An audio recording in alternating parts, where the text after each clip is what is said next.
कोनिडाला पवन कल्याण गारू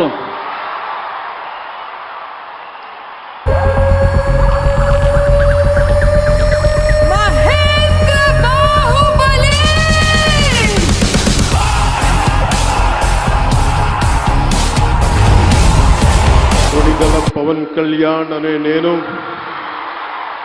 శాసనం ద్వారా నిర్మితమైన భారత రాజ్యాంగం పట్ల నిజమైన విశ్వాసం విధేయత చూపుతానని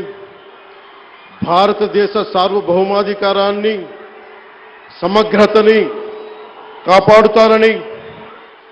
ఆంధ్రప్రదేశ్ రాష్ట్ర మంత్రిగా నా కర్తవ్యాలను శ్రద్ధతో అంతఃకరణ శుద్ధితో నిర్వహిస్తానని భయం గాని పక్షపాతం గాని